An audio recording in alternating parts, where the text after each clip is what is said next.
Order, the senators will please take their seats. Those persons not entitled to the privilege of the floor will please retire to the gallery. The senators and all in attendance will stand and be led in prayer by the Reverend Kurt Skelly, Faith Baptist Church, Fredericksburg, Virginia. Following the prayer, everyone will please remain standing and be led in the Pledge of Allegiance to the flag of the United States of America by Senate Page Arden Eter. Let's pray together.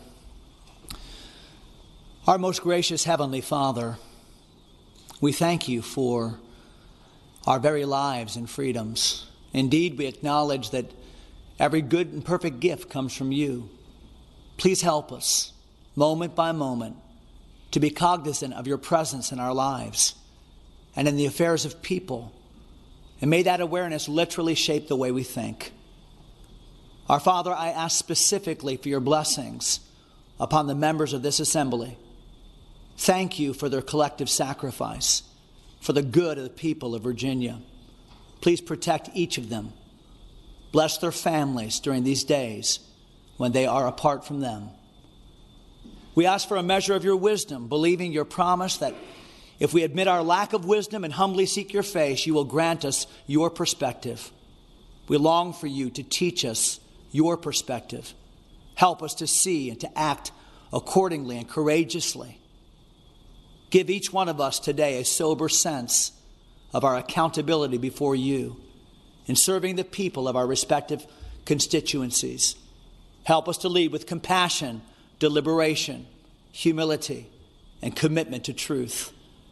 May the enormity of our task and the potential consequences of our decisions compel us to pray more fervently, love more generously, and seek your truth more earnestly. Teach us to embrace the most noble and compelling motivation of all, to love the Lord our God with all our hearts and souls, our minds and our strength. And may such love find practical context, even today, in the way that we love and serve and respect each other. And Father, I ask for your specific blessing on every person in this gathering today. Bless us, we pray. In the name of our Lord Jesus Christ, amen.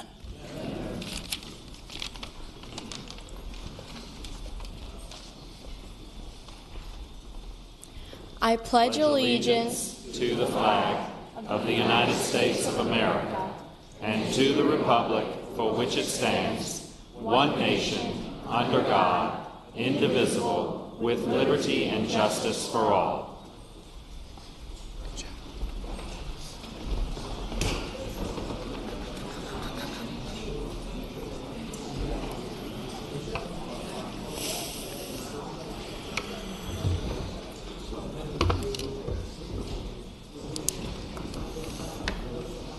Clerk will call the roll. All those in attendance will please record their vote aye. Clerk will close the roll. You have a quorum, Mr. President. Senate Journal for Tuesday, January 14, 2020. Thank you, Madam Clerk. Senator from Bath, Senator Deeds moves that the reading of the journal be waived. All in favor of waiving the reading of the journal will record their vote aye. Those opposed, no. Are the senators ready to vote? Have all the senators voted? Do any senators desire to change their vote? Clerk will close the roll. Ayes 36, noes 3, Rule 36-1. Ayes 36, noes 3, Rule 36-1. The reading of the journal is waived. The clerk will report any communication from the House of Delegates. We do not have any, sir. Thank you, Madam Clerk. The clerk will report any communication from the governor. We do not have any, sir. Thank you, Madam Clerk. Now comes the time in the morning hour where we have the privilege and the honor of having our distinguished guests in the Senate gallery be recognized. I will please give everyone a reminder that the way this will proceed is that a senator will stand up and recognize an individual or group. I will then offer the warm welcome of the Senate, and we will all at the very end applaud together. I'd like to begin by calling on the senior senator from Fairfax, Senator Saslaw. rise for an introduction, Mr. President. Senator, has the floor. Mr. President, members of the Senate, we are joined today in the gallery by many distinguished visitors. A lot of them were involved in prior administrations here, and I will welcome some of them, and Senator Eben will also. But I'd first like to introduce, we're here today honored by the presence of Linda Bird Robb there, and her daughter Lucinda Robb is here, and Martha Marks and Stuart Gamage. Just very quickly, I'll go over this. As you all, many of you all in here know, and I would hope all of you did, Linda Robb was the First Lady of Virginia from 1982 to 1986. She's been a lifelong supporter of women's rights and a trailblazer, and she served as chairman of President Carter's Advisory Council for Women. She's chairman emeritus of Reading is Fundamental, and she was on one of the founding board members of that program. It's the largest American children's literacy program we have. And as I said earlier, she's accompanied by her daughter, Lucinda. Martha Marks, I served in the House with her father, Hardaway Marks. She's also from Northern Virginia. She's the president of NAIOP, a office building people in Northern Virginia, and longtime civic leader, and also has been a strong advocate for equality of women. And Stuart Gamage, she's here from Richmond. She was in both the Robb and Belial's administration. She was appointed by President Clinton to the Commission on Presidential Scholars, and she, as I said, she was in the Robb and Belial's administration. She was also Vice President for Public Affairs at the College of William and Mary. So I would ask that you extend a warm welcome to the Senate of our very distinguished guest, and then Senator Eben will take over from there. I thank the Senator. Would our distinguished guests, First Lady Linda Robb, Lucinda Robb, Martha Marks, and Stuart Gamage, please rise in the gallery if you are able. Thank you all. Thank you all so much for joining us here today in the Senate. It is always wonderful to see each one of you, and we echo the eloquent, generous words of the senior senator from Fairfax. We are grateful for your many years of leadership here in the Commonwealth and all around this country, and Virginia is very blessed to have extraordinary leaders like each of you. And so I would ask everyone please to join me in extending the warmest welcome of the Senate to our distinguished guests.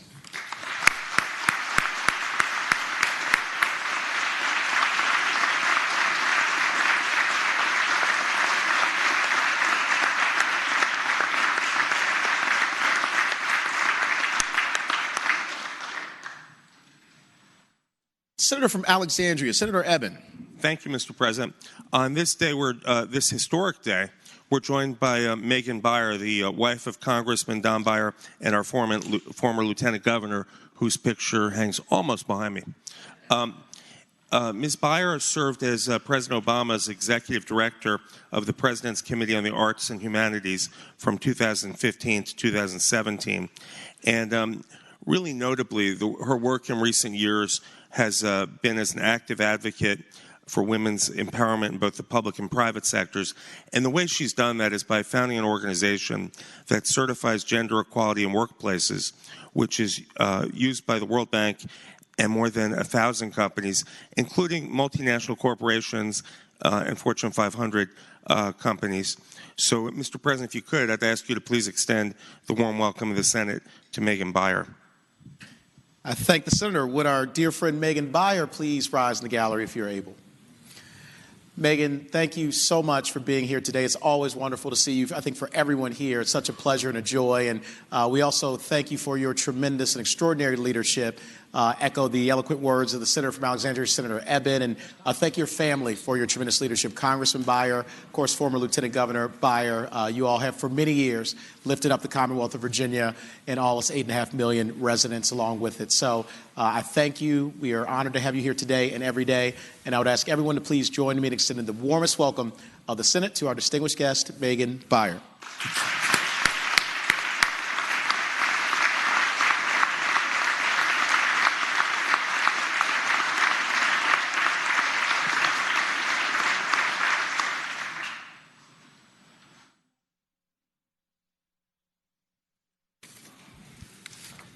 The senior senator from Chesterfield, Senator Chase. Thank you, Mr. President. I rise for the purposes of an introduction, Thank you, please. Senator. You have the floor. Mr. President, today we have in the Capitol the American Legion family who are here for the day at the Capitol. Joining the American Legion today are representatives of the American Legion Auxiliary, which is celebrating its 100th anniversary this year, and the Sons of the American Legion, whose national commander this year is from the Commonwealth. Mr. President, if you could ask them to, the members of the General Assembly, to give them the warm welcome of the Senate and express our thanks for their support of the Commonwealth's veterans and their families. Thank you. I thank the Senator. Would our dear friends and leaders from the American Legion Lobby Day present please rise in the gallery if you are able. Thank you all so much for joining us here today. Thank you for your service to this country.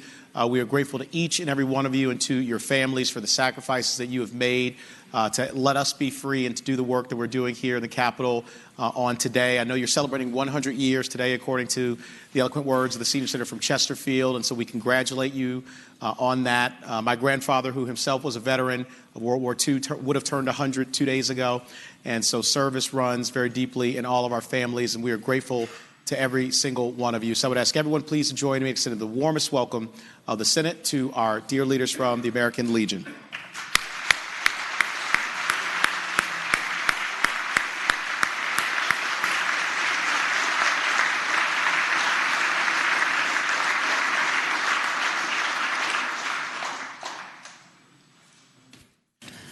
The Senator from Roanoke City, Senator Edwards.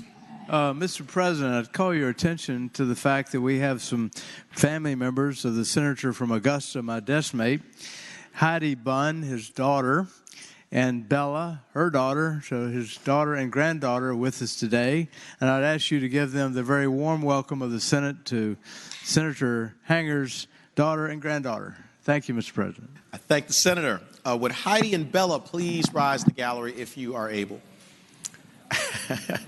Heidi and Bella, thank you all so much for joining us here today, and thank you for allowing Senator Hanger to serve and being so supportive of him. He's an extraordinary colleague and a great man and also a great father and a great grandfather, and I know you all know that very well. So we appreciate you. You're welcome back here anytime, and I would ask everyone please to join me in extending the warmest welcome of the Senate to Heidi and Bella.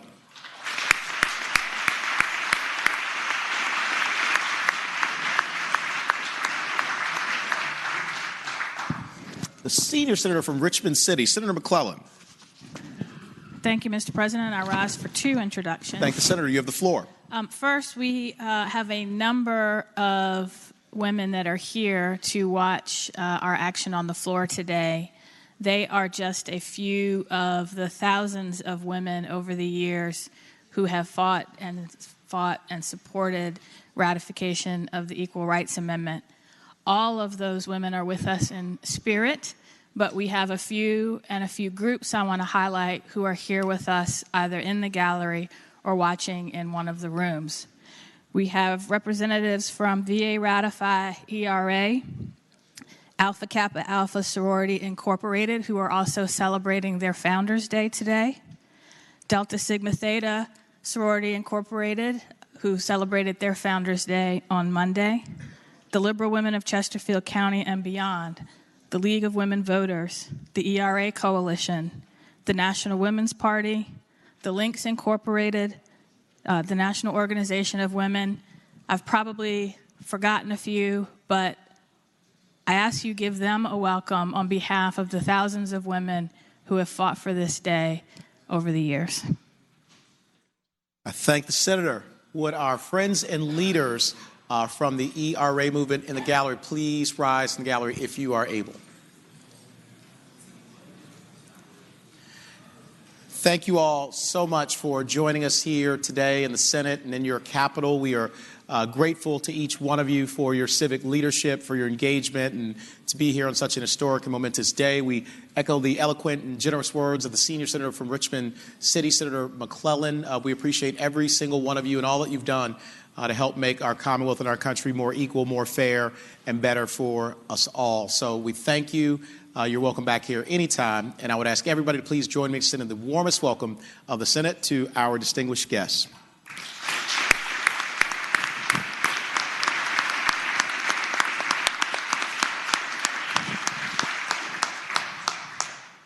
Mr. President. Oh, yes, Senior Senator from Richmond City, Senator McClellan. One more. We also have with us in the gallery today recent graduates from the Scaling for Growth program through the Virginia Department of Small Business and Supplier Diversity. Scaling for Growth is an initiative launched in 2016 with 16 SWAM businesses from across the Commonwealth, and cohorts go through a rigorous application process to participate in a 6-month curriculum, culminating with the creation of a business growth plan for their business. And I ask you to give them a warm welcome on behalf of the Senate. Thank the senator. Would our friends from Scaling for Growth please rise in the gallery if you are able? Thank you all so much for being here today. Thank you for your important work, which you've done as an organization since 2016, but certainly for many more years prior to that. It is critical that we get our small businesses more opportunity, particularly our small women and minority-owned businesses, and I know the Commonwealth and the administration is committed to that. So we thank you and echo the eloquent and generous words of the Senior Senator from Richmond City and look forward to even more growth in our small business sector and a more diverse work environment for us all. So I would ask everyone to please join me in extending the warmest welcome of the Senate to our friends from Scaling for Growth.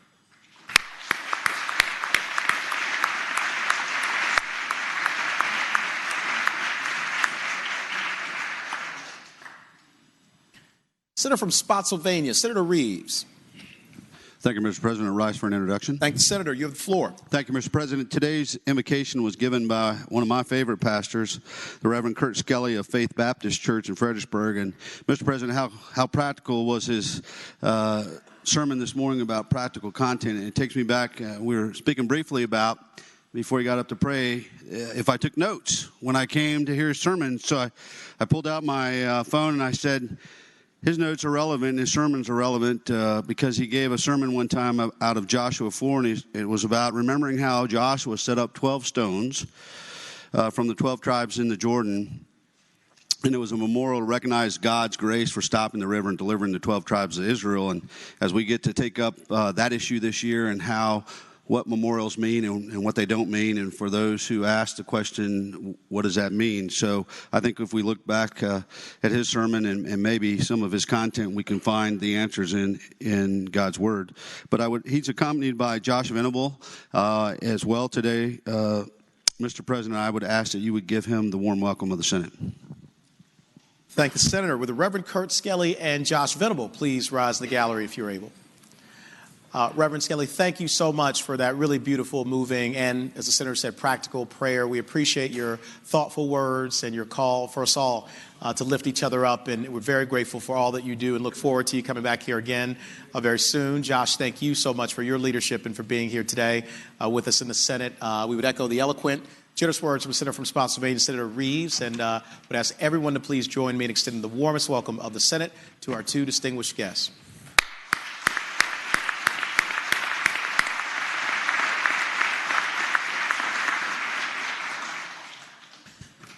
The senior senator from Virginia Beach, Senator DeStaff.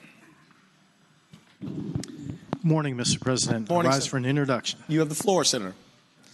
Today we're joined in the gallery by Sergeant Ryan Jason and Detective Amanda Condon of the Virginia Beach Police Department. Collectively, they have 29 years of dedicated law enforcement service, 12 of which have been serving in the Special Victims Unit. Today, they're here to participate in the legislative process, Mr. President. I'd like to please offer Sergeant Jason and Master Police Officer Condon the warmest welcome of the Senate.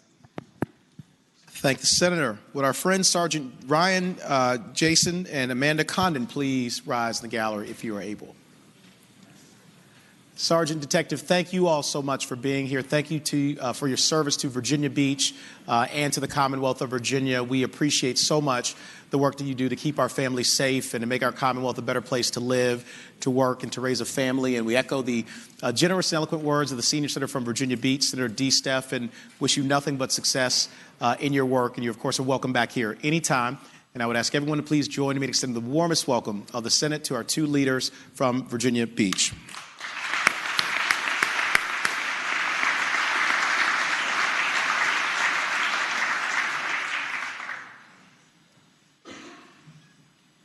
Senator from Franklin, Senator Stanley. Good afternoon, Mr. President. Afternoon, Senator. Thank you. Mr. President, I rise for the purposes of an introduction. Senator, it's the floor. Thank you. Mr. President, members of the Senate and those in the gallery, I have the pleasure and honor of introducing to you a group of leaders and community leaders from the Patrick County area. As you know, many times that is not just an area that I represent, but an area that I love and the people who live there. I love them very much and care about them. And these are people that are interested in making a difference, not just in our community, but also in Southside Virginia as we fight for economic revitalization. So, Mr. President, in the gallery today, we have Sandra Belcher, the Director of Tourism, Roger Gammons, Jerry Hazelwood, Patrick County's Interim County Administrator, Donna Show, Patrick County Finance Administrator, Santana Lawson, Primland Food and Beverage Manager.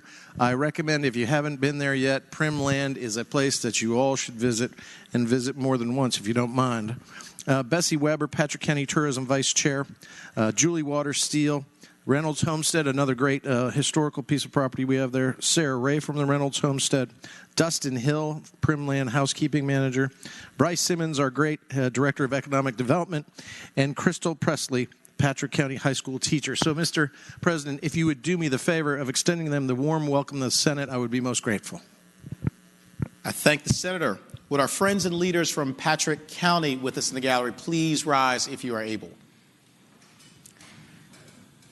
Thank you all so much for joining us here today. Thank you for traveling to the Capitol and for your tremendous leadership in a beautiful part of the Commonwealth of Virginia. We thank you for all that you do on civic life, educationally, and for our economy and creating opportunity for all of our families and our children. It really is a special thing, and we echo the eloquent, generous words of your Senator from Patrick County, Senator Stanley. You're welcome back here anytime, and I would ask everyone please join me in sending the warmest welcome of the Senate to our leaders from Patrick County.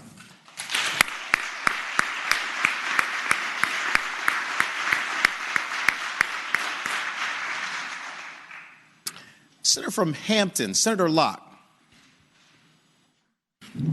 Thank you, Mr. President. I rise for an introduction. Thank the Senator. You have the floor.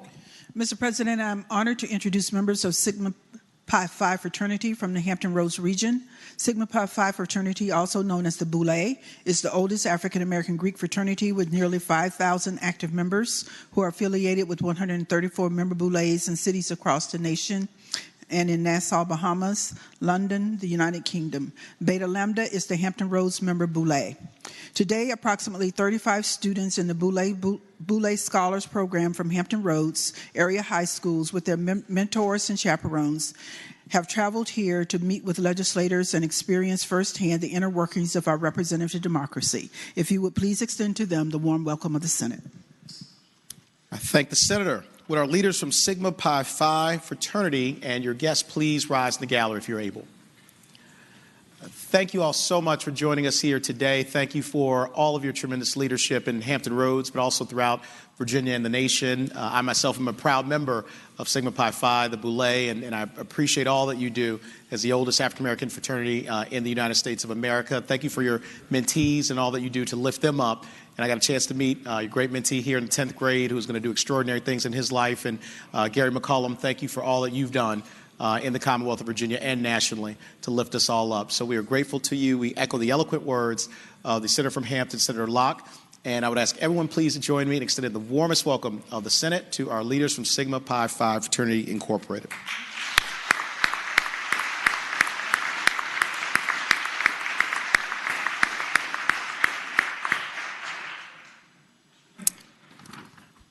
The Senator from Portsmouth, Senator Lucas.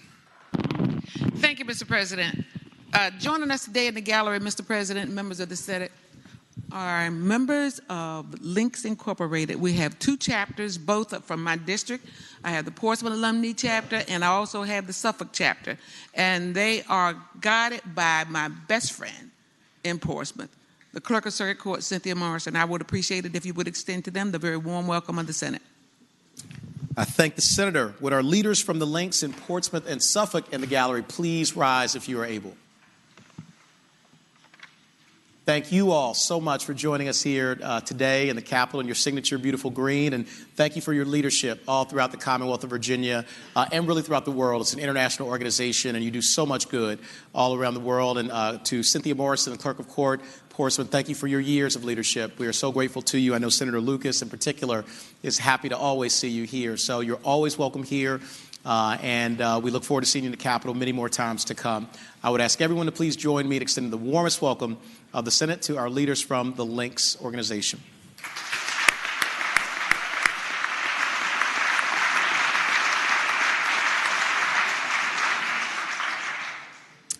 Senator from Fauquier, Senator Vogel. Okay, we'll move on to the Senator from Henrico, Senator Donovan. Good afternoon, Mr. President. I rise for the purposes of an introduction. You have the floor, Senator. Thank you, Mr. President. In the gallery today, we are joined by members of the Virginia Child Care Association. This is private sector early childhood development and care that we have in Virginia, and we're really excited to have them here today. They are advocating for the bill that will be going forward this year to make sure that our children in Virginia are ready for kindergarten so that they can perform well and become vibrant members of our workforce. And we need that private sector aspect to offer enough slots, quite frankly, and have adequate access. So Kim Holcher is their executive director and my friend, and I hope you will welcome them today, Mr. President. I thank the Senator. Would our friends from the Virginia Child Care Association in the gallery please rise if you are able? Thank you all so much for joining us here today. We are grateful for the tremendous work you do for our children and our families. I had the pleasure of saying hello to each one of you today. I know the Senator from Henrico, Senator Donovan, who has been focused on early childhood development for some time, is grateful for your efforts. And I know you'll be meeting with the First Lady, Pam Northam, later today. So give her our best, and thank you for all that you do to give our families and our children a better future. So we're grateful to you. You're welcome back here anytime. And I would ask everyone to please join me in extending the warmest welcome of the Senate to our leaders from the Virginia Child Care Association.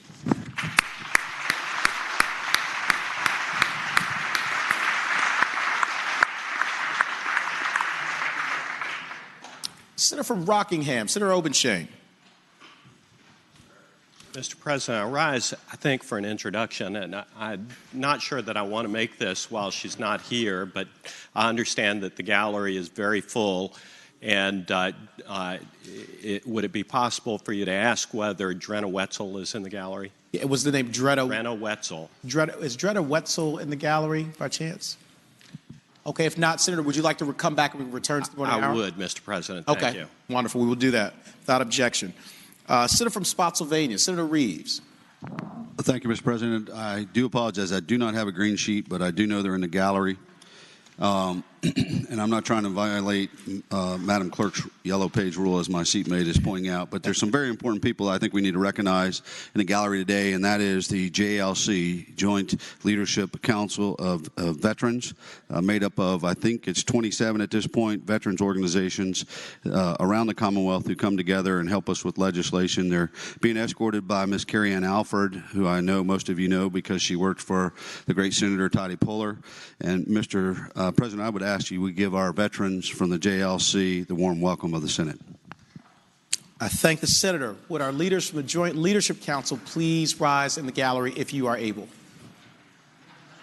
Thank you all so much for being here today. We are grateful for each one of you and your service and the service of your family. Carrie Ann, it's always wonderful to see you. Thank you for your commitment to our veterans. And also thank you, Senator Reeves, for all you do for our veterans. I have the honor of serving with you on the Military Advisory Commission, and he's very committed to taking care of our veterans who have taken care of us over the years. And so we are grateful to you. The Commonwealth of the country appreciates all that you do, and we celebrate you today and every day. I would ask everyone please to join me in extending the warmest welcome of the Senate to our leaders from the Joint Leadership Council.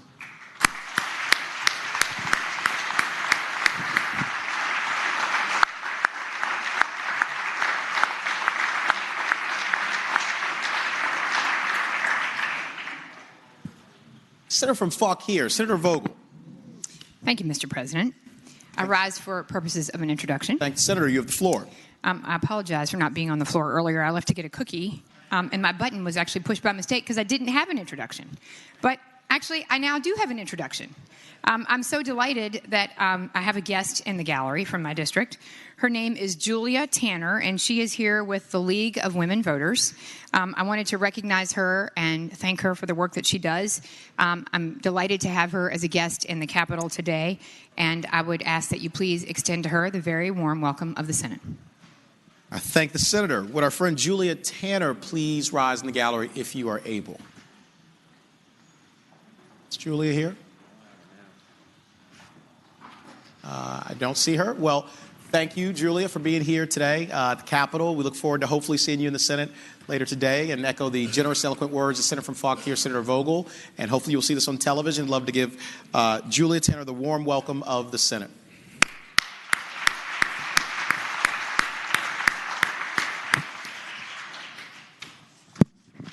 Do any other senators wish to be recognized for purposes of an introduction?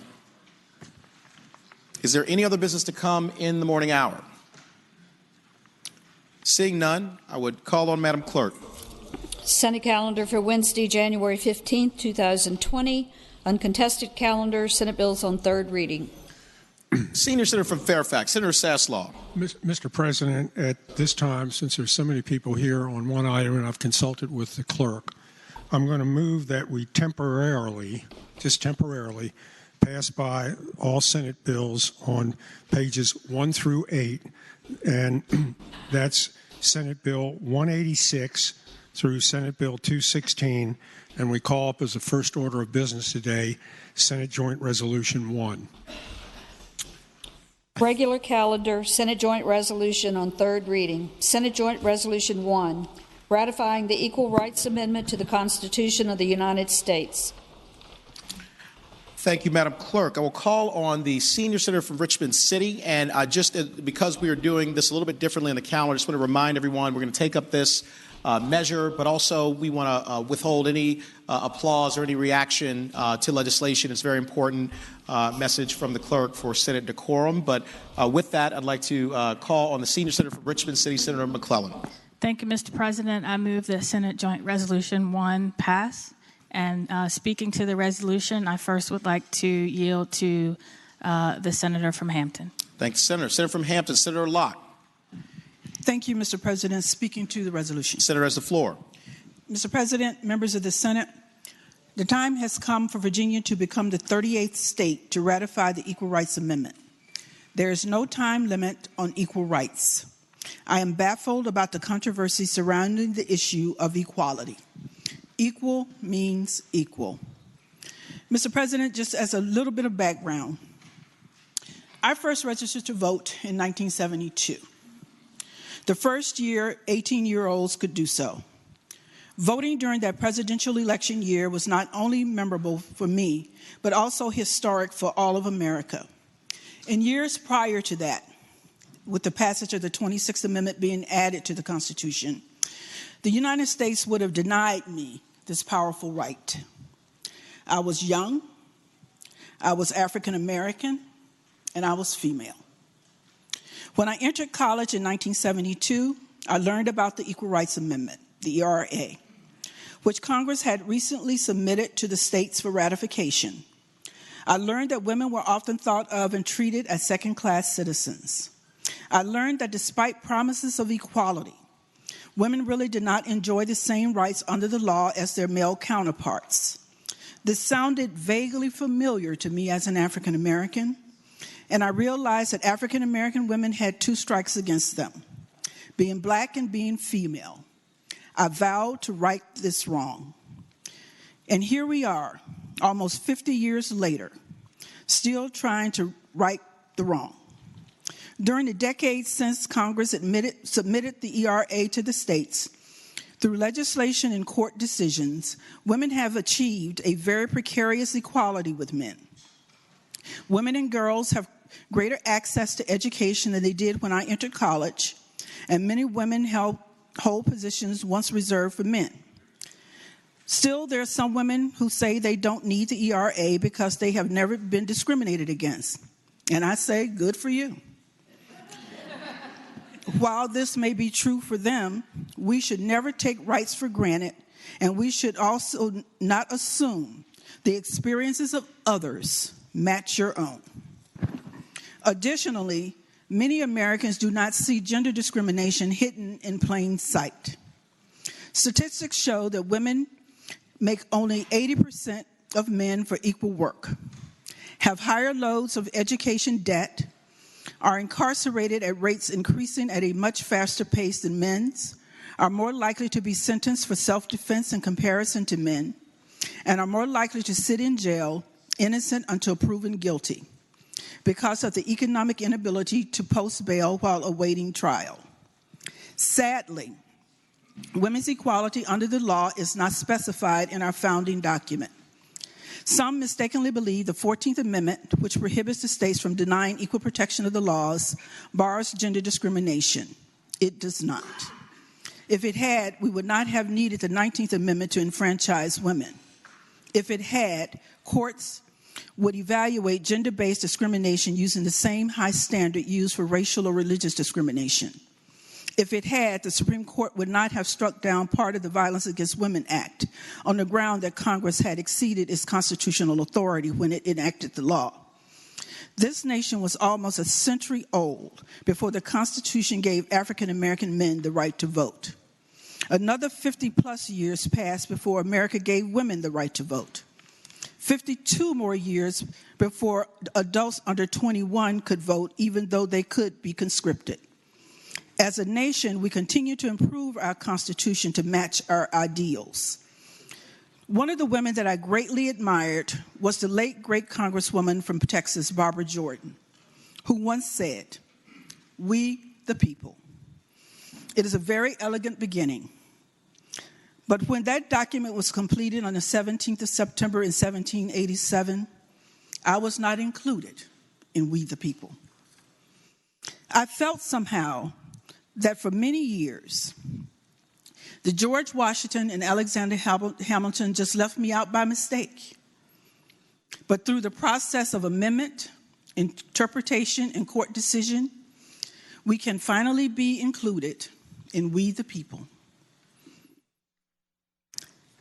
It's time the Constitution prohibits gender discrimination with this simple phrase: equality of rights under the law shall not be denied or abridged by the United States or any state on account of sex. Voting in support of equality is not a difficult or tricky proposition. It is simply the right thing to do. Without hesitation, we should ratify the Equal Rights Amendment in 2020. I thank you, Mr. President. Thank the Senator. Senator from Richmond City, Senator McClellan. Thank you, Mr. President. I also rise today to ask that we vote to pass SJ1 to ratify the Equal Rights Amendment. Over 100 constitutions across the world have some form of equality provision similar to the ERA, including every constitution adopted since World War II. It is time that ours does as well. For me and many in this room, this is personal. Over 100 years ago, my great-grandfather, born 4 years after emancipation, on a plantation, had to pass a literacy test and find 3 white men to vouch for him before he could register to vote. The fact that I stand here today to present this resolution on this floor shows we have come a long way, but we still have a long way to go. Given our history, it is poetic justice that Virginia be the 38th state to ratify the ERA. In this historic year, it is poetic justice that we do that, especially given the 400-year trajectory of our Commonwealth. In 1619, the men of Jamestown recognized that if Virginia was going to be a permanent settlement, they needed women. So they recruited women to, quote, make wives to the inhabitants. So in May of 1620, the first women responded to that recruitment, but their rights were surrendered to their husbands. They could not vote. They could not hold public office. They could not own property. Other women and men who came months earlier were considered property and had even fewer rights. But in 1776, the Declaration of Independence established the principle that all men are created equal with inalienable rights. They meant that at the time. Some men. In 1789, as her husband was on his way to the Constitutional Convention to form a brand new government based on the ideals of the Declaration of Independence, Abigail Adams implored her husband and his fellow delegates, remember the ladies and be more generous and favorable to them than your ancestors.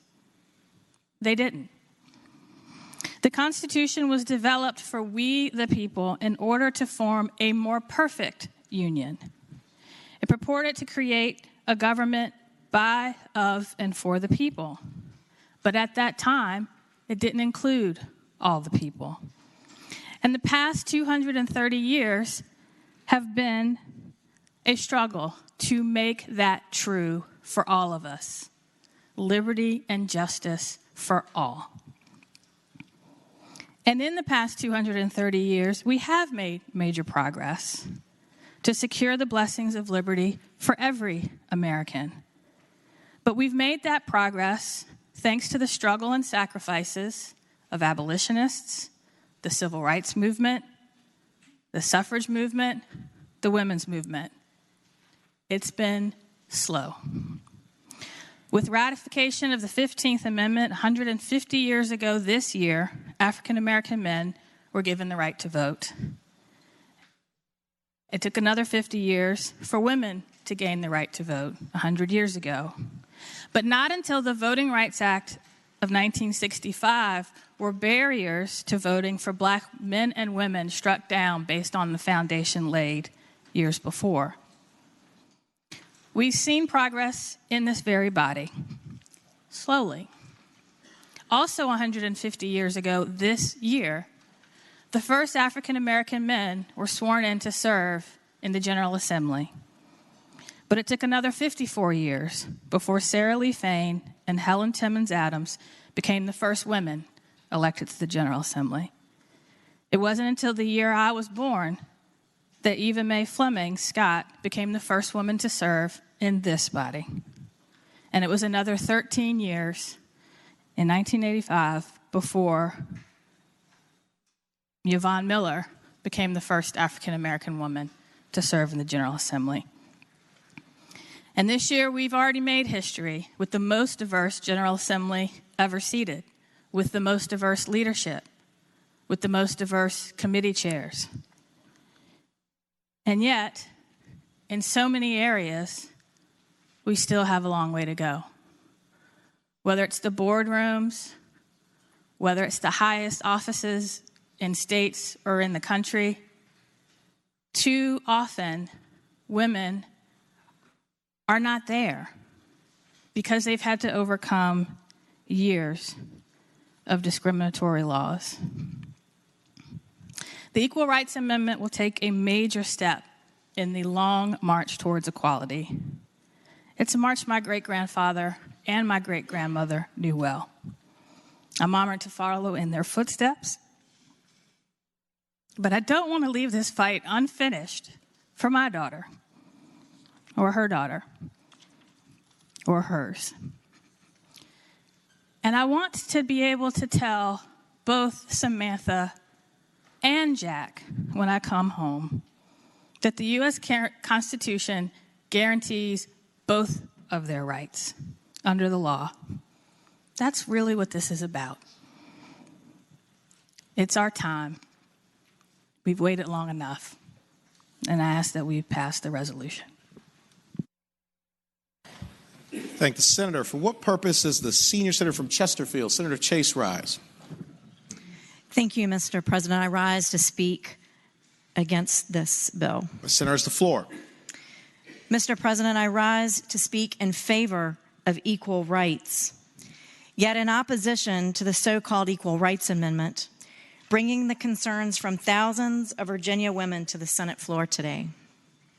First and foremost, on January the 6th this year, the U.S. Department of Justice of Legal Counsel issued an opinion on the so-called Equal Rights Amendment. They stated it was not ratified before the deadline Congress imposed, thus failing adoption, and is no longer pending before the states. Yet despite this ruling, there are some in this body that will choose to dismiss this opinion. As a woman myself, obviously, I support equal rights for women. Many are convinced that if Virginia passes this so-called Equal Rights Amendment, women will no longer be victimized. Yet the bill itself actually victimizes the very women it claims to protect. It assumes that women will blindly trust and will not read the fine print. Well, Mr. President, I've read the fine print, and I'm offended. The naivety that this so-called Equal Rights Amendment is to empower women is instead making women and those who support it look blindly naive and uneducated, considering the amendment language never even mentions woman, female. It's not in there. People can either read the bill in its full length, seeing it for the dangers it holds, or continue listening and spewing the liberal so-called Equal Rights Amendment talking points. The ERA does nothing for true equality of women, but uses women as a political pawn to push the liberal agenda. The vague, poorly written language of the so-called Equal Rights Amendment does not allow any distinction to be made between men and women, even when it makes sense to do so based on their biological differences. As a result, the so-called Equal Rights Amendment will harm women and their unborn children by overturning laws and programs that actually benefit them. The so-called Equal Rights Amendment would be used to overturn all restrictions on abortion, including the partial birth abortion ban, parental notice of minors seeking an abortion, and, yes, even third trimester abortion. The so-called Equal Rights Amendment would be used to mandate taxpayer funding of elective Medicaid abortions. The so-called Equal Rights Amendment would impact the privacy and safety of women and girls by removing gender designations for bathrooms, locker rooms, jails, and hospital rooms. The so-called Equal Rights Amendment will not give women any more rights than they currently have, and as we've heard today. Women already have claim to equal rights through the 14th Amendment, Section 1, as well as numerous other laws in virtually all areas of American life, to include employment, including equal pay, education, credit eligibility, housing, public accommodations. The United States Supreme Court has already applied the 14th Amendment to women's issues. The so-called Equal Rights Amendment won't erase the gender wage gap. Women are already guaranteed equal pay through the Federal Equal Pay Act of 1963, and can seek remediation through the EEOC. The currently quoted wage gap between men and women is a misunderstood statistic in which the average wages of all full-time working men and women are compared in one lump sum of men to women across all occupations and education levels. This doesn't allow for an equal pay comparison. When we compare the wages of men and women with the same career and similar positions at the same age, the wage gap narrows to 98 cents for women compared to $1 for men. Even when we compare within career fields, key factors such as years worked, the level of education, and the time flexibility of job, they're not factored into the comparison according to the analysis of the United States Department of Labor. The so-called Equal Rights Amendment would transfer large amounts of legislative power from the states to Congress, creating a greater imbalance of power and placing sensitive issues under the less responsive federal government. Section 2 of the Equal Rights Amendment requires that Congress can be given the power to enact the provisions of the Equal Rights Amendment. As a result, states would lose their legislative abilities in regards to family law, which includes marriage, divorce, alimony, custody, adoption, and property, sex crime laws, public and private schools, insurance, prison regulations, and any other areas of law impacted by gender meant to protect women. Women who are victims of domestic violence and abuse will be the real casualties of this amendment. Already fearing for their lives, they will now have an additional fear of not being able to safely use a protected women's-only dressing room or bathroom. Women are now attorneys, doctors, business owners, astronauts, Secretary of State, and yes, even senators. Not only myself, but my predecessor, the late Eva Mae Scott, who opposed the so-called Equal Rights Amendment. We can be anything we want to be and more. Currently, women can voluntarily apply and attend institutions now like VMI, West Point, or even the Naval Academy. Under the so-called Equal Rights Amendment, women would be automatically drafted into the armed services. The truth is that women have come a long way over the past 40 years, and we already have protections in our Virginia Constitution, the Equal Protection Clause of the 14th Amendment of the United States Constitution, the Equal Pay for Equal Work Law, the Pregnancy Discrimination Act, and the list goes on. Regardless, the fine print of this amendment does not protect women for the very fact that it doesn't specifically mention women in the sole article describing our so-called protection. If we truly want to help women across the Commonwealth, we will fully support the Second Amendment and stop imposing unconstitutional bans that disarm all law-abiding citizens, to include women across this freedom-loving Commonwealth who desire to protect themselves. The recently enacted bans and failed unconstitutional anti-Second Amendment policies are turning empowered, educated women into victims. Thank you, Mr. President. Sergeant at Arms. Mr. President, a message from the House. Please receive it. The delegate from Alexandria, Delegate Herring. Thank you, Mr. President. I have been directed by the Speaker of the House of Delegates to inform the Senate that the House has agreed to H.J.R. 1, ratifying the Equal Rights Amendment to the Constitution of the United States, and requests the concurrence of the Senate. Thank you. Thank you, Madam Delegate.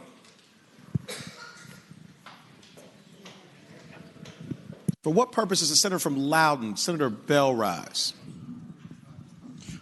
Mr. President, speaking to the resolution. Senator has the floor. Mr. President, I know that there's different worldviews on this very important vote today. As I rise to speak for the first time in this chamber, I'm going to make it really simple. Last October, my mother, who was born in 1929, passed away. She called me one of the last days when she was able to speak before her condition worsened. She had a blessed life. She lived a long, good life. She had a happy life. She was a teacher. She got to do what she loved to do for 40 years. But when she talked to me, she said, "You're in the middle of a heated campaign. There's important things at risk. If I pass during this time, you are not allowed to take off. You must keep working." She told me, I was born in 1929, and under our Constitution, I did not have equal rights. And she told me she suspected she would die without those equal rights. She asked me to do everything I could to be here so her daughter, her granddaughters, and her great-granddaughters could live in a different world. So today, I'll be voting for my constituents, and I'll proudly be voting for the women in the Commonwealth and the men. But personally, I'll be voting for my wife, my daughters, my granddaughter, and most importantly, for my mom. Thank you, Mr. President. For what purpose the Senator from Eastern Fairfax, Senator Surville, rise? Speaking of the motion. Senator's the floor. Thank you, Mr. President. Like the senator from Loudoun, I'm doing this for a few women. First of which is my mother. My mother grew up in Vinton, Virginia. 12th generation Virginian. First one in her family to graduate public high school, because they didn't have high school in Franklin County before that. And she was also wanted to go to college. At the time she wanted to go to college, she couldn't go to all the colleges in Virginia. She could only go to Longwood, Mary Washington, and I think one other. James Madison College. How did I forget that? Thanks, chap. And she couldn't go to UVA because the University of Virginia Board of Visitors didn't think it was appropriate for women. I have a constituent, his name Phil Hirschkopf. Many of you all might know him. He's an attorney, and Phil litigated Loving versus Virginia. But he also litigated the case that got women into UVA. And he wrote up a little memoir he sent me a few years ago, which had some recollections in it from that litigation, which occurred about 2 years before I was born in 1969. And the rector of UVA, Frank Rogers, who is the named partner at Woods Rogers, Hazel Grove, and Roanoke, testified at deposition about the reasons why they couldn't let women into UVA. And he said they wanted to, but there are all kinds of pressing problems. The most pressing were recreational facilities and what he called leisure facilities. He said, quote, "You must have places where the girls could entertain their dates," close quote. He also complained that women would need separate athletic facilities. He said the dormitory lavatories would have to be changed. Lounges were needed for the girls, as well as places to do laundry. He insisted women were not discriminated against. We just, quote, treat them differently. Rector Rogers also stated that many years when girls went off to college, they had chaperones to go with them and attend dances and were required to stay in approved boarding houses. And he thought special provisions had been made at the women's colleges to deal with this, and that UVA would have to deal with this, and so it would be very difficult. He also concluded his deposition expressing that his feeling that the male students require less responsibility on the moral aspect. He opined that if men wanted to get in trouble, it was not up to the university to chaperone him or mother him, or, to use the crude expression, wet nurse him up until quite recently, until this era of permissiveness had come upon us. We felt that if we took young women to the university, we owed a great deal of chaperonage to them, to the women. He went on to complain, or actually the president of the school then went on to testify that, again, they had to limit admission to UVA because of the facilities. He said they'd have to convert dorms for bathing facilities and toilet facilities. There would have to be areas for the male students to come and call on the female students to pick up their dates. They would need washers, professionally trained personnel in the dormitories supervising the women dormitories, individual shower facilities. And he also said, quote, the women needed areas to be able to prepare snacks. And so this means the need or desire for light kitchen facilities, which would not be available in men's dormitory. Two students will study together, and then the co-ed will need a snack, which they will both enjoy. Folks, this is the world my mother was born into, and it's effectively the world that I was nearly born into, although UVA didn't get into women until a year or two after I was born. But today, I have 4 children. I have one young woman. I don't like calling her that because I still think she's a girl, but she's now 19 and she's a young woman. I have to keep correcting myself. And I have 2 girls. I have a 19-year-old, a 17-year-old, and I have a 13-year-old. And with what we're about to do and what they're doing down there and what we're going to do hopefully in a week, this will change the reality forever for my mother, for them, and for 160 million women in the United States of America. And this state, this Commonwealth, led this country. 1776, we adopted the Virginia Declaration of Rights. That Declaration of Rights became the U.S. Bill of Rights when the U.S. Constitution was ratified in 1783. There are 7 busts out there in that chamber of Virginians who led the United States of America. And some of us feel like for about the last century or so, our state has not been out in front in this country like it was when we founded. What we're about to do in this chamber will put us right back in the front and lock down rights for women across the entire United States, and I'm honored to support it. For what purpose does the Senior Senator from Fairfax, Senator Saslaw, rise? Mr. President, to speak in support of the bill. Senator has the floor. Resolution. The first time I voted on this was in this chamber, February 12th, 1980. And at the time, there was one woman in the chamber, as Senator McClellan had pointed out, and that was Senator Scott. Second woman came a year or two later to fill an unexpired term of a senator from Norfolk who resigned to go run for treasurer. That day, the vote was 20 to 19. One of the members said that, fearing, I think, that Chuck Robb, then Lieutenant Governor Robb, later Governor Robb, would vote to break a 20-20 tie, he backed away from his desk and said, and did not vote, and said that he couldn't vote because he had a conflict of interest. He was married to a woman. I thought that was one of the most preposterous remarks I've heard on the floor until just a little while ago. And let me just say this: as far as women being guaranteed, there's a few other things that I have to say, but with women being guaranteed the right to pay, just about 2 or 3 years ago, there was a lawsuit out on the West Coast against a company called Walmart. And it was filed as a discrimination suit. Seems that Walmart had 39 regional managers all around the world, and 36 of them were men. 3 were women.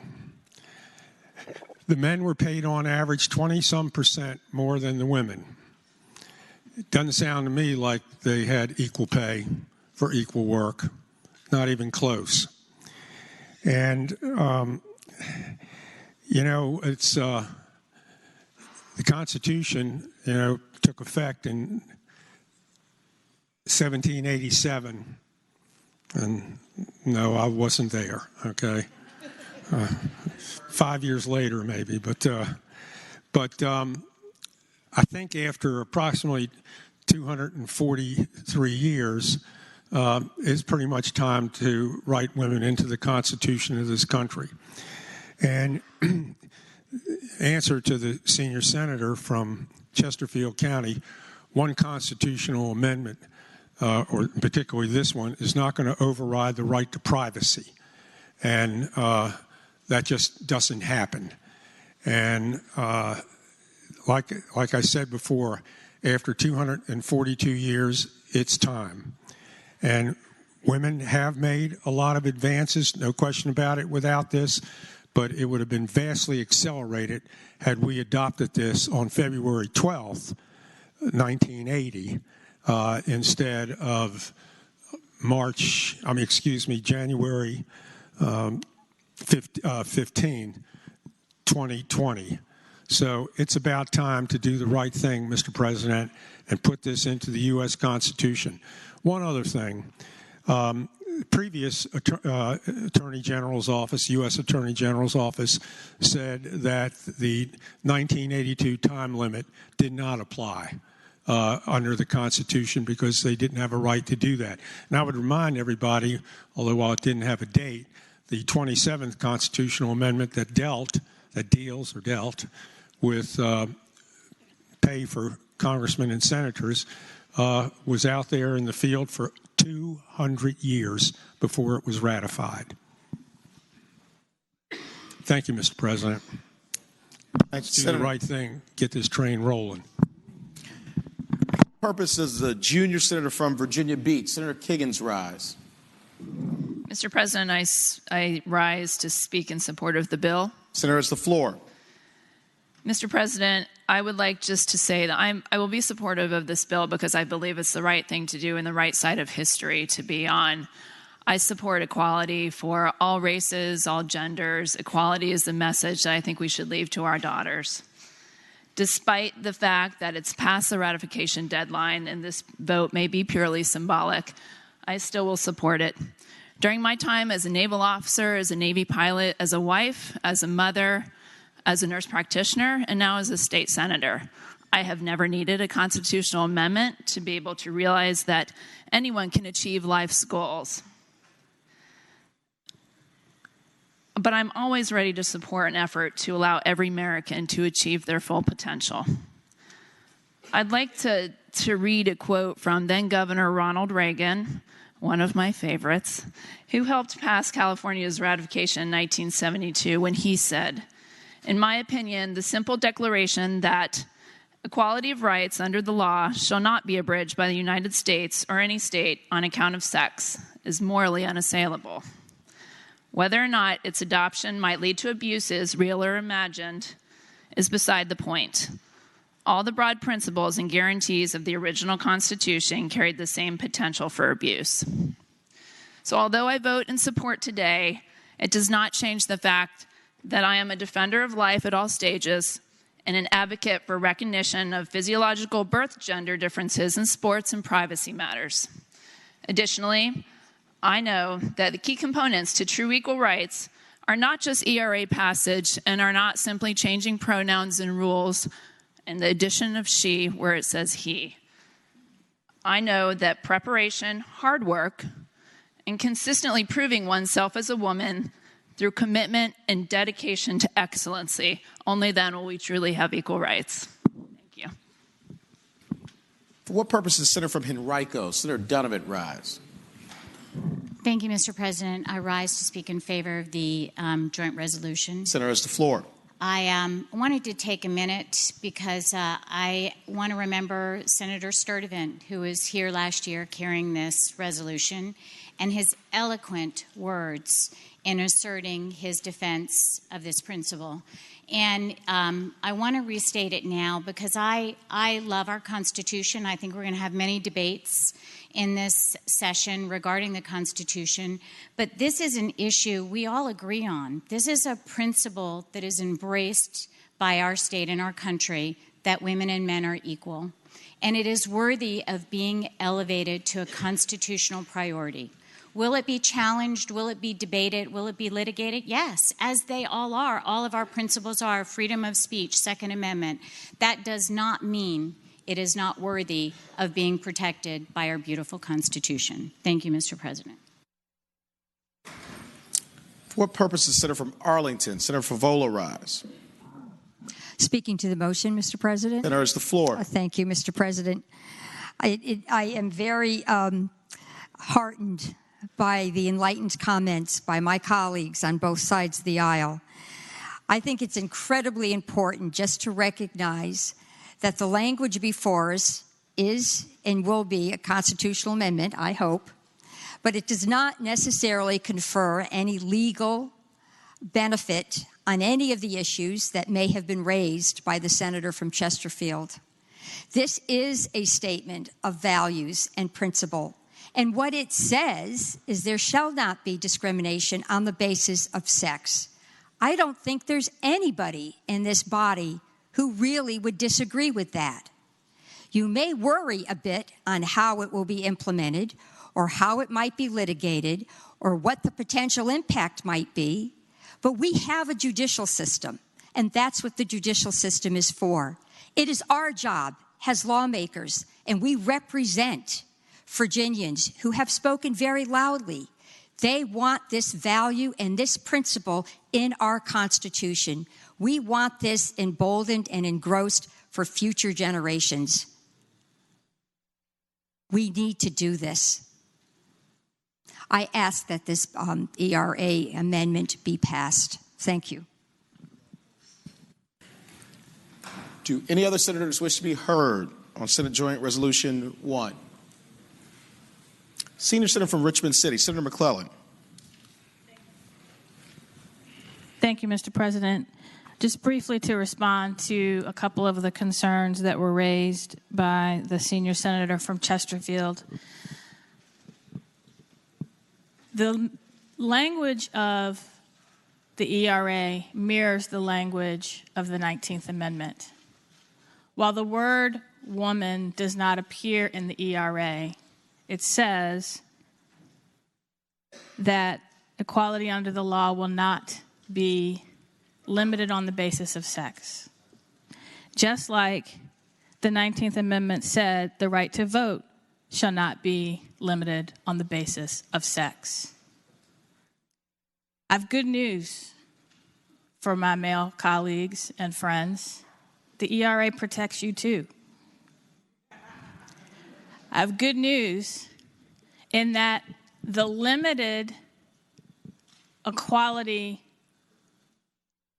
rights we have came as a result of men who challenged gender stereotypes that discriminated against them. But they still exist. And so what we need now, yes, there are laws, and to a certain extent, the 14th Amendment gives protections. Laws can be changed or gutted in the case of the Voting Rights Act, or allowed to expire in the case of the Violence Against Women Act. Constitutions cannot be ignored.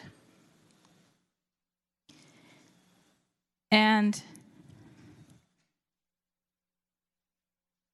I'm wearing today, like I did last year, a pen, the jailhouse door. It's a replica of a pen that Alice Paul, who wrote the original Equal Rights Amendment, gave to women who were arrested for picketing the White House to put pressure on President Wilson to support the 19th Amendment.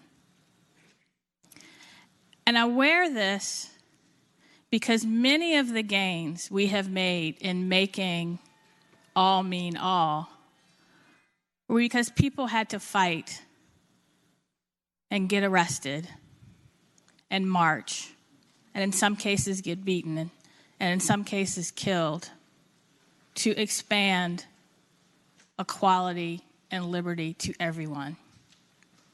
So on behalf of all of those people, including someone whose birthday we celebrate today,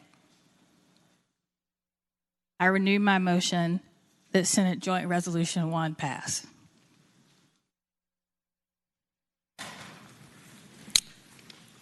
Question is, shall Senate Joint Resolution 1 be agreed to?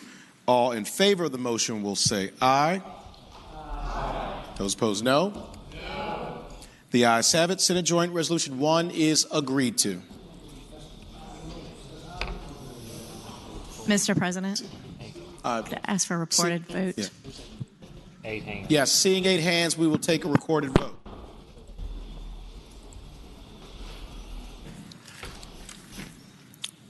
Are the senators ready to vote? Have all the senators voted? Do any senators desire to change their vote? The clerk will close the roll. Ayes 28, noes 12. Ayes 28, noes 12. Senate Joint Resolution 1 is agreed to.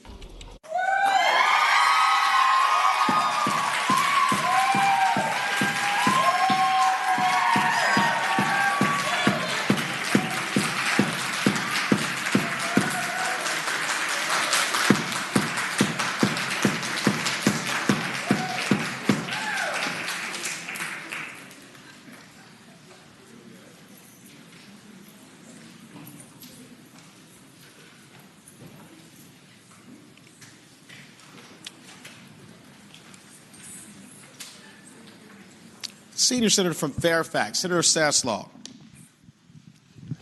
Mr. President, we're back on the regular calendar. Yes, we are. Yes.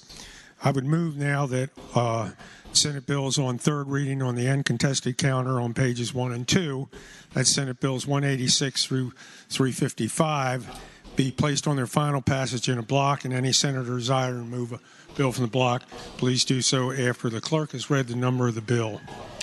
Question is, shall the Senate bills on the uncontested calendar, third reading, pages 1 through 2, Senate Bill 186 through Senate Bill 355, be placed upon their final passage in the block, with the understanding that any senator desiring a bill be removed from the block will do so after the clerk has read the number of the bill?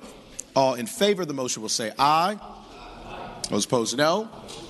The ayes have it. The motion is agreed to. The bills are before us in the block. The clerk will read the number of the bills. Senate Bill 186, Senate Bill 181, Senate Bill 214, Senate Bill 355.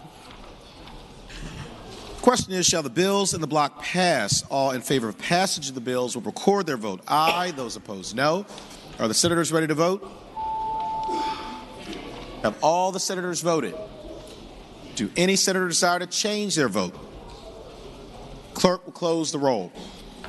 Ayes 40, noes 0. Ayes 40, noes 0. The bills in the block pass. Regular calendar, Senate bills on third reading. Senate Bill 20, a bill to require the Board of Juvenile Justice to promulgate regulations governing youth detained in juvenile correctional facilities pursuant to contracts with the federal government. Senator from Alexandria, Senator Eben. Thank you, Mr. President. Speaking to the bill. Senator has the floor. This bill comes in light of reports that the United States Senate and Secretary Moran's office, in regards to poor or inadequate treatment of youth at the Shenandoah Valley Juvenile Justice Center. It requires that the Board of Juvenile Justice, working with the Department of Behavioral Health, create specific regulations for youth held under federal contracts with the Federal Office of Refugee Resettlement and their certified facilities. These particular youth are not charged with a crime, and they're different from most youth held in juvenile detention centers. Some have been the victims of human trafficking or at risk of recruitment by gangs, and nearly all have experienced extreme trauma. The regulations simply direct the board to develop regulations. I should say this bill simply directs the board to develop the regulations. It doesn't prescribe exactly what they will be. That ensure the rights and responsibilities of the youth are understood, reduces seclusion and restraint, provides appropriate mental health care, and has language competent staff who are provided to the youngsters. If we don't ensure fair treatment of these youth, the state could be subjected to civil lawsuit, and this bill has no fiscal impact. I move that the bill be passed. Thank you, Senator. For what purpose does Senator from Arlington, Senator Favola, rise? Speaking to the measure, Mr. President. Senator has the floor. I, too, concur with the motion that the bill pass. I think it's incredibly important to realize two things. The children in these detention centers are refugees or have status because the local and regional jails enter a contract with the Federal Office of Refugee Resettlement. These youth have been separated from their families and have suffered incredible trauma. And I know the Commission on Youth spent many meetings evaluating how to approach children who have suffered trauma in their lives, how to approach adults. And what we learned is children do react to trauma very differently than adults. They are prone to perhaps violent behavior, antisocial behavior, aggressive behavior because they're scared. They don't understand what happened, and they have suffered some really horrific things in their journey to this country. And to deal with those, we really have to change the culture and the mindset of our correctional institutions.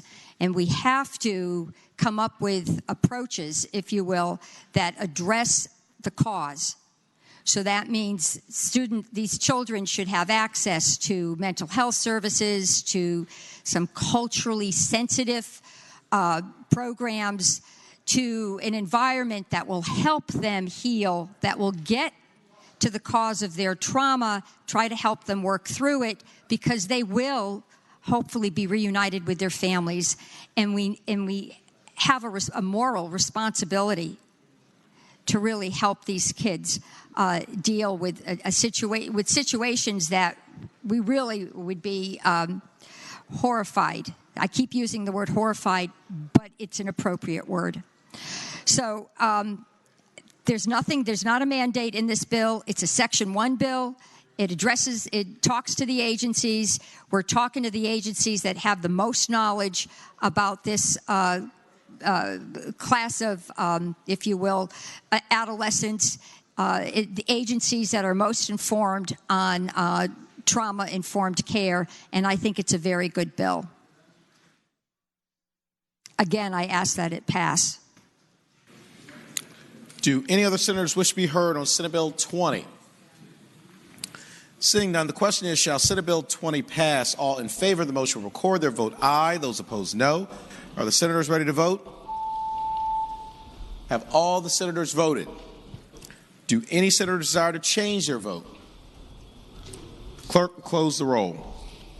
Ayes 27, noes 13. Ayes 27, noes 13. Senate Bill 20 passes. Senate Bill 212, a bill relating to alcoholic beverage control, annual mixed beverage performing arts facility license. Senator from Arlington, Senator Favola. Thank you, Mr. President. I move that the bill pass, and I'd like to speak to the motion. Senator has the floor. Thank you, Mr. President. This is a performing arts facility license. It would apply to a performing arts facility in Fairfax. There are criteria, and the criteria in my bill actually track the criteria that already exist in legislation. And one of those criteria happens to be a total capacity in excess of 1,400 patrons. This is the same capacity criteria that was used to grant a similar license to Norfolk and to Richmond. This license it's an annual license, but will designate the dates and times of the performances, and during those dates and times, mixed beverages could be served. So I have nothing further, I think, to add at this moment, but I do hope the bill passes. Thank you. Thanks, Senator.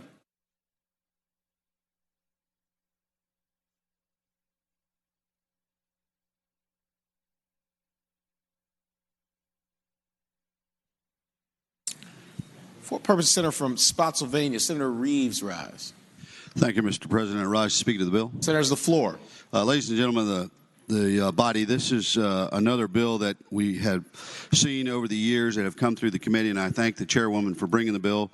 The amendments on the bill would just tell you that this could go into effect now, and then as the omnibus alcohol bill comes through this chamber, it would pick up under that, under the new licensing bill that we have coming through, which is coming forward. So I would ask the chamber to, I'm on the different bill? As you were, Mr. President, I'm speaking to the wrong bill. I'm sorry. Thank the Senator. For what purposes is the senior senator from Chesapeake, Senator Cosgrove, rise. Question for Mr. President. Senator has the floor. Is this considered special legislation? We're checking that now, and the Senate will be at ease. Thank you.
Senate will come to order. The senators will please take their seats. Those persons not entitled to the privilege of the floor will please retire to the gallery.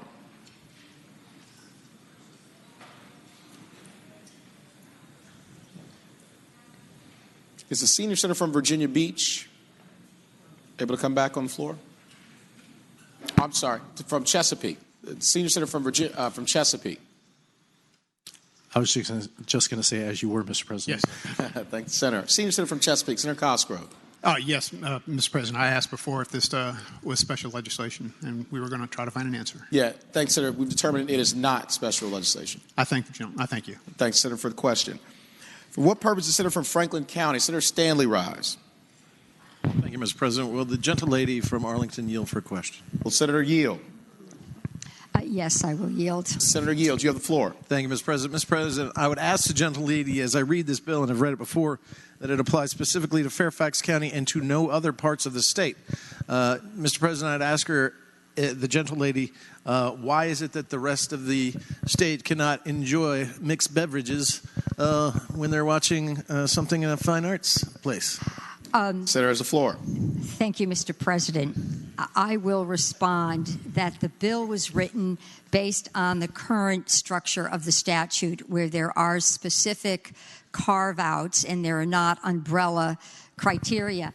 However, we are working, in fact, the committee, and you were not at our meeting, but the committee did pass an omnibus bill which is going to categorize various licenses and come up with criteria that can be applied across the Commonwealth, so we will no longer have to do a jurisdiction by jurisdiction application. And in 1 year, after the Code Commission looks at the wonderful work our committee did on the omnibus bill, the Code Commission is going to just move Fairfax under the current carve-outs and articulate an umbrella criteria for all other licenses.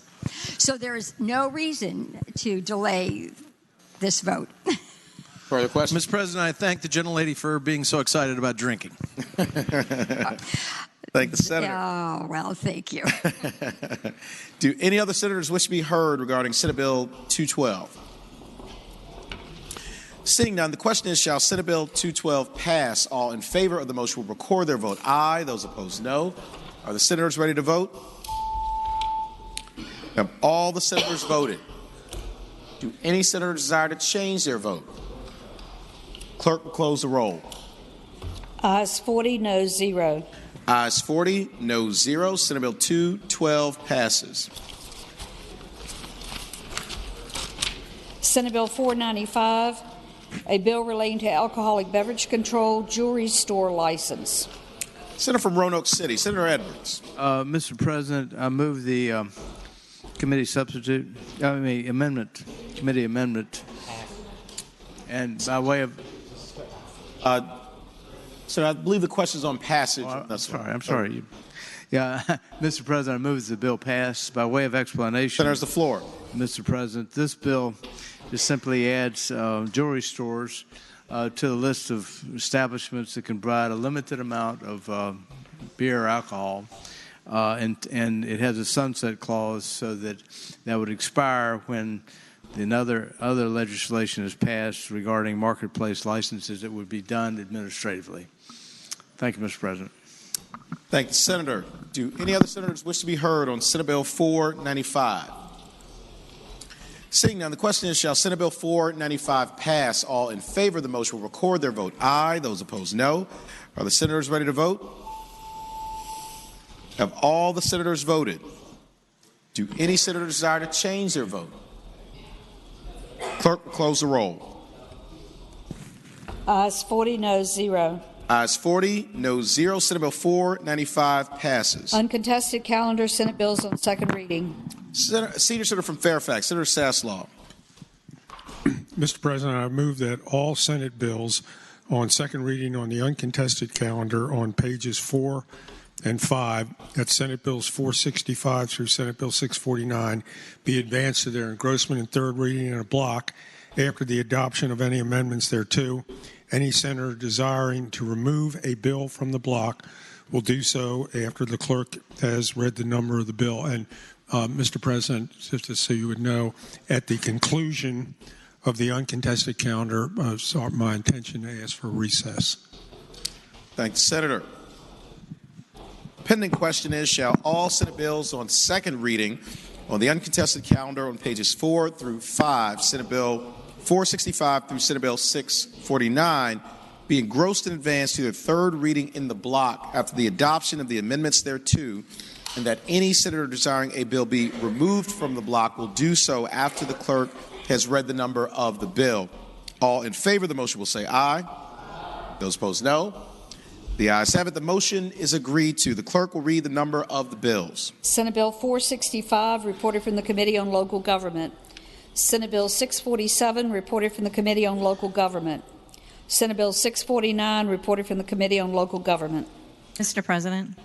Senior Senator from Chesterfield, Senator Chase. Could Senate Bill 647 and Senate Bill 649 please come out of the block? Without objection, Senate Bill 647 and 649 will be removed from the block.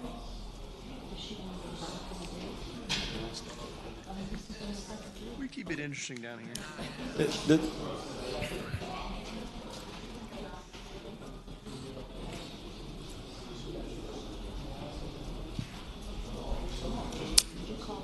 Senior Senator from Chesterfield, Senator Chase. Thank you, Mr. President. I would ask that Senate Bill 647 and 649 go by for the day, please. Without objection, Senate Bills 647 and 649 will be removed from the block and will go by for the day. The question is, shall Senate Bill 465 be engrossed in advance to its third reading? All in favor of the motion will say aye. Those opposed, no. The ayes have it. The bill is engrossed in advance to its third reading.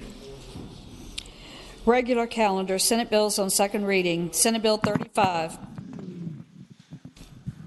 Senior Senator from Fairfax, Senator Saslaw. Mr. President, I would request that we recess until 2:15. Without objection, the Senate will stand in recess until... Senator from James City County, Senator Norman. Senator from Hampton, Senator Locke. Thank you, Mr. President. Upon recess, the Democratic caucus should meet in the back room. Thank the Senator. Senator from James City County, Senator Norman. Thank you, Mr. President. I would invite the Republicans to please join me in the prayer room downstairs. Thank the Senator. Without objection, the Senate will stand in recess until 2:15.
Senators will please take their seats. Those persons not entitled to the privilege of the floor will please retire to the gallery.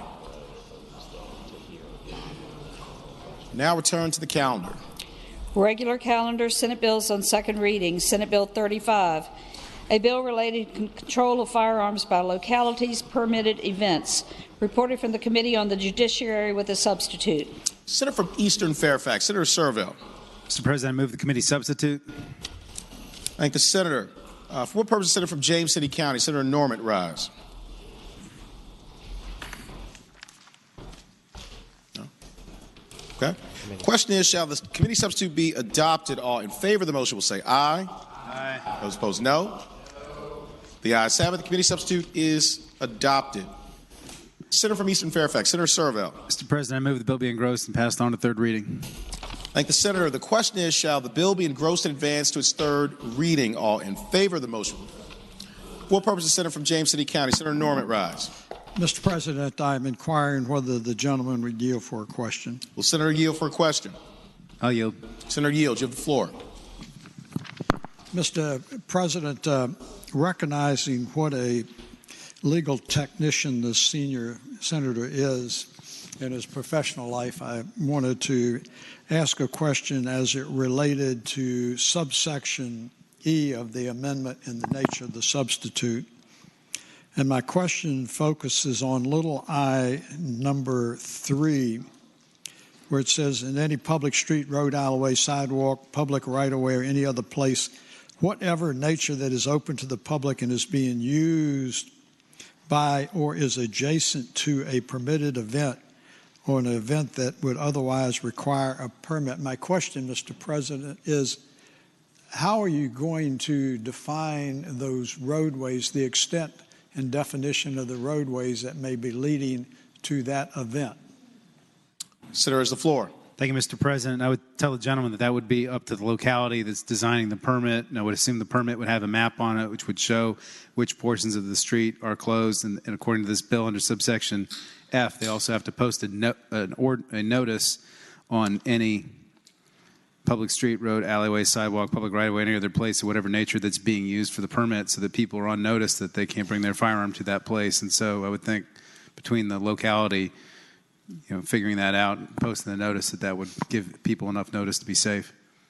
Mr. President, my question my other question to the gentleman, if he would yield. Senator yield. Senator yields. You have the floor.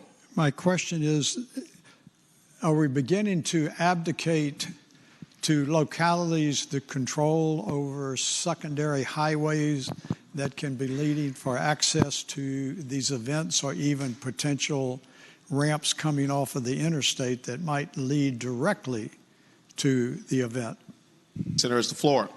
Mr. President, what I would say to the gentleman is a couple things. Number one is the General Assembly has previously effectively partially done that with regard to firearms. Remember, this bill mainly has to do with firearms. Localities currently have the authority to prohibit loaded shotguns and rifles from any street or public right-of-way owned by the Commonwealth in many jurisdictions in Northern Virginia, and there's actually several others that are very rural jurisdictions that have done so because they think loaded shotguns and cars are against manufacturers' recommendations and also just unsafe.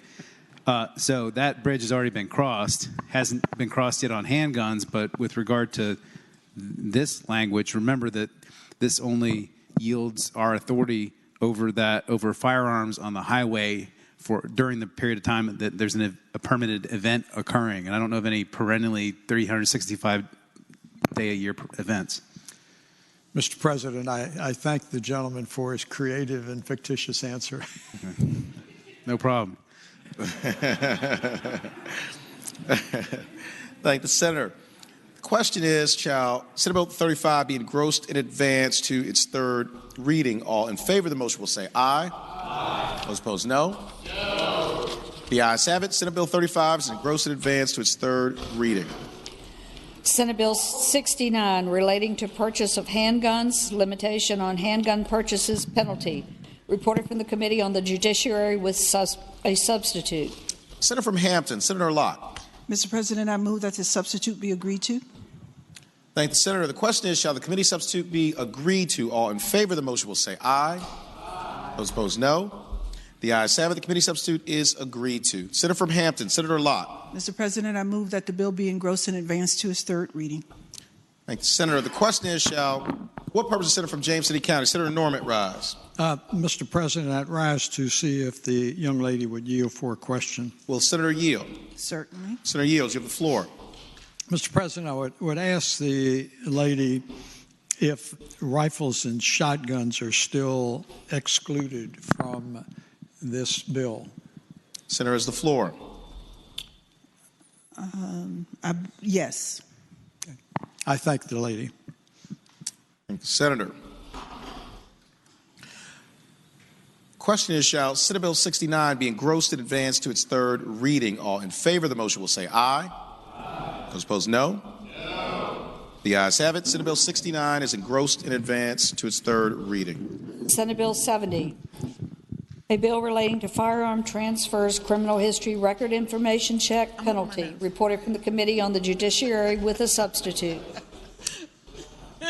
Mr. President. Senator from Fairfax City. Thank you, Senator Mr. Peterson. President. I move that the committee substitute be agreed to. Thank you, Senator. The question is, shall the committee substitute be agreed to? All in favor of the motion will say aye. Those opposed, no. The ayes have it. The committee substitute is agreed to. Senator from Portsmouth, Senator Lucas. Yes, sir, Mr. President. Seeing 8 hands, we will have a recorded vote. And this is with regard to the adoption of the substitute. Okay. Are the senators ready to vote? Have all the senators voted? Do any senators desire to change their vote? The clerk will close the roll.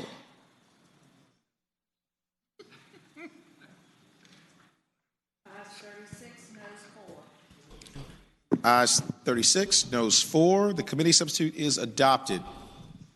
Senator from Portsmouth, Senator Lucas. Yes, sir, Mr. President. I move that the bill be engrossed and advanced to its third reading. Thank you, Senator. The question is, shall the bill be engrossed and advanced to its third reading? All in favor of the motion will say aye. All opposed, no. The ayes have it. The bill is engrossed and advanced to its third reading. Mr. President. Senator from Portsmouth, Senator Lucas. I move the bill go back for the day, please. Okay, please disregard. Okay. I think we're good. Okay? On to the next one. Senate Bill 225, a bill relating to removal of dangerous roadside vegetation, local option, reported from the Committee on Local Government, and there is a floor amendment. Senator from King George, Senator Stewart. Thank you, Mr. President. I'd move we waive reading of the floor amendment. Thank the Senator. The question is, shall the reading of the floor amendment be waived? All in favor of waiving the reading will say aye. Aye. Those opposed, no. The ayes have it. The reading of the floor amendment is waived. Senator from King George, Senator Stewart. Mr. President, speaking to the amendment. Senator has the floor. Mr. President, I'll give you a little more background than probably you'll want, but we had a situation in Stafford County where a young lady named Helen Wang went to turn out on a road called Kellogg Mill Road, and the sight line of the intersection was blocked by vegetation. That girl was 18 years old and a high school student. When she went to pull out, she couldn't see, and a dump truck literally ran over her car. And it was a horrific thing that happened in Stafford County. But as a result of that, a group of young people got together, and they formed a group called Changing Stafford's Roads. And they're all high school students. They're impressive young people that I'm incredibly proud of because they petitioned their representatives to do something about what happened this little girl's situation. They're going to be here tomorrow to hear the debate on this bill. The committee was kind enough to pass this bill off the floor on the promise that I would make an amendment to try to fix some concerns, and so this is the amendment on the floor. The bill allows localities to direct people to cut vegetation back 5 feet from the pavement if VDOT doesn't do it, because that's essentially what happens is sometimes VDOT can't get to all these intersections and clear the stuff back from the roadway. The bill also allowed the locality to do that themselves if the landowner didn't do it and to send them a bill for that. And what was objectionable to folks was the fact that they could send a bill to the landowner for the locality trimming it back. So what this amendment does is it deletes that sentence that allows the locality to send a bill to the homeowner for cutting that vegetation back. And hopefully, if we adopt that amendment, this will be a bill that we can unanimously pass when this student group comes tomorrow. So I'd ask the amendment be adopted. Mr. President, the gentleman yield for a question. Will Senator yield for a question? I will yield, Mr. President. Senator yields. You have the floor. I would ask the gentleman, we had an additional concern that Would you like for me to address that? I'd like for you to address that. Mr. President, There's if the I floor. may. So the issue of immunity came up. And so here's my understanding after doing a fair amount of research and discussing this issue with attorneys that are much smarter than I am, that does not include the senator from Franklin. Because I anticipate he'll have something to say about this. If the locality cuts the vegetation back, the locality enjoys sovereign immunity. And so there is no issue of immunity there. If they direct the homeowner to cut it back, there's certainly an argument that they are acting at the direction of the locality, in which case, if I were the attorney defending that homeowner, I would interplead the locality and claim sovereign immunity.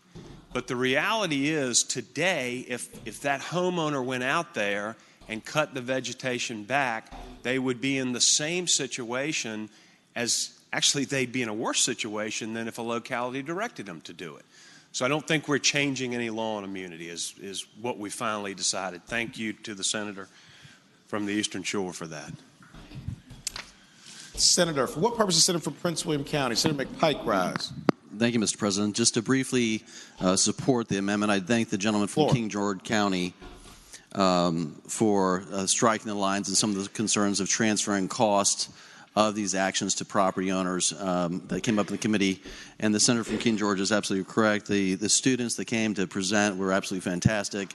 I think this amendment helps to get the bill in a much better position, and I thank the senator and ask the body to support the amendment. Thank the senator. The question is, shall the floor amendment be adopted? All in favor of the motion will say aye. Aye. Those opposed, no. The ayes have it. The floor amendment is adopted. Senator from King George, Senator Stewart. Thank you, Mr. President. I move the bill be engrossed in advance to its third reading. Thank the senator. The question is, shall the bill be engrossed in advance to its third reading? All in favor of the motion will say aye. Those opposed, no. The ayes have it. The bill is engrossed in advance to its third reading.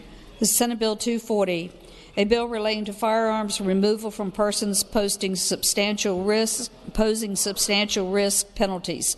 Reported from the Committee on the Judiciary with a substitute. There is a floor substitute and an amendment to the committee substitute.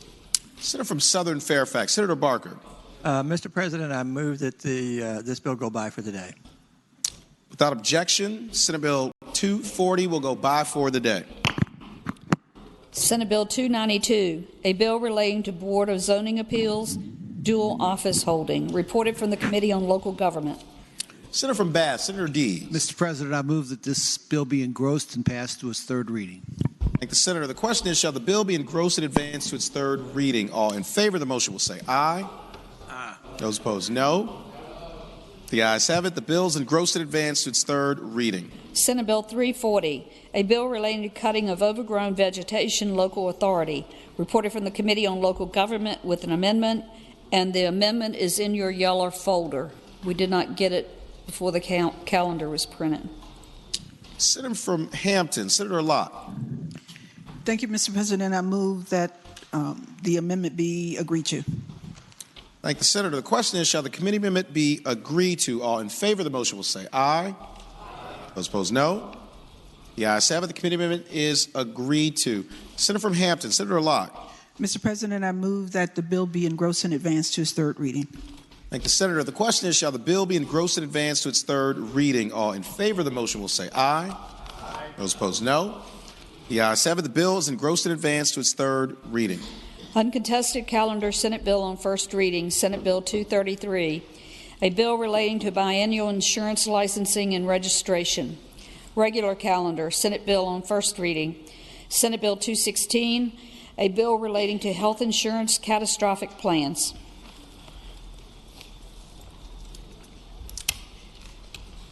Okay. At this point, resolutions, petitions, and bills will be in order. Seeing none. Senior Senator from Fairfax, Senator Saslaw.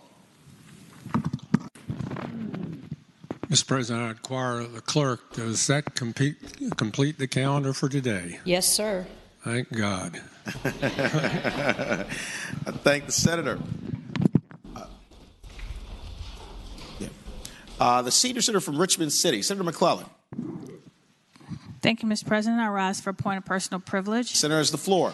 Thank you, Mr. President. Today, on January 15th, we remember the life of Dr. Martin Luther King, Jr., on the anniversary of his birth 91 years ago. We remember his life and legacy, and in particular, his dream that one day this nation will rise up and live out the true meaning of its creed. We hold these truths to be self-evident, that all men are created equal. Dr. King spoke often and eloquently of a harmonious future. Central to his message was the idea of the beloved community. As described by the King Center in Atlanta, in the beloved community, poverty, hunger, and homelessness will not be tolerated because international standards of decency will not allow it. Racism and all forms of discrimination, bigotry, and prejudice will be replaced by an all-inclusive spirit of sisterhood and brotherhood. In the beloved community, international disputes will be resolved by peaceful conflict resolution and reconciliation of adversaries instead of military power. Love and trust will triumph over fear and hatred. Peace and justice will triumph over war and military conflict. His words and his vision and his true belief in a peaceful and just future still bring us hope today, more than 50 years after his death. But Dr. King, however much he believed in a better future, did not put his faith solely in the future to solve the problems of his lifetime. Today, to remember and celebrate his dream alone is to miss his full message. Dr. King worked tirelessly to upend the status quo. He planned and organized campaigns. He encouraged and enabled African American voter registration and political involvement.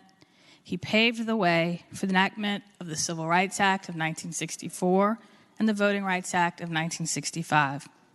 He co-founded and led the Southern Christian Leadership Conference, and he preached a message of love and nonviolence.